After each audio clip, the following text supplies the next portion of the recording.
ஒரு அழகான சிறுவனின் படிக்கும் அறையில் இருந்த பென்சில் பெட்டிக்குள் ஒரு விசித்திரமான விவாதம் தொடங்கியது. பெட்டிக்குள் இருந்த நீளமான சிவப்பு பென்சில் நிமிர்ந்து நின்று கொண்டு, நான் தான் இந்த பெட்டியிலேயே மிக சிறந்தவன், ஏனென்றால் அழகான பூக்களுக்கும் ஆப்பிள்களுக்கும் நான் தான் உயிர் கொடுக்கிறேன் என்று கர்வத்துடன் பேசியது.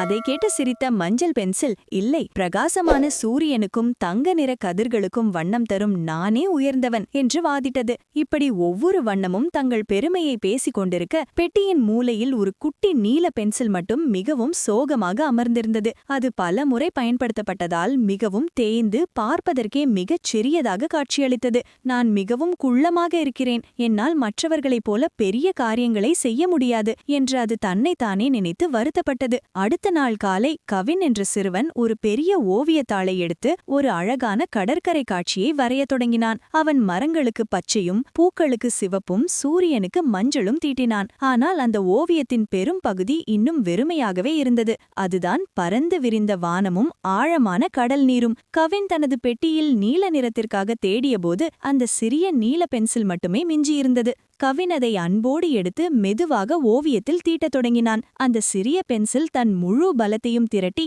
அழகிய நீல வானத்தையும் அலைமோதும் கடலையும் உருவாக்கி அந்த ஓவியத்தையே உயிர்ப்பித்தது.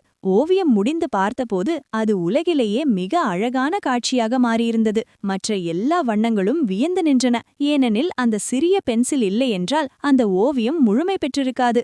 உருவத்தில் சிறியதாக இருந்தாலும் சரியான நேரத்தில் செய்யும் சிறு உதவியே மிகப்பெரிய மாற்றத்தை உருவாக்கும் என்பதை அன்று அந்த பென்சில்கள் உணர்ந்து கொண்டன. அந்த சிறிய நீல பென்சிலும் இப்போது பெருமையுடன் புன்னகைத்தது.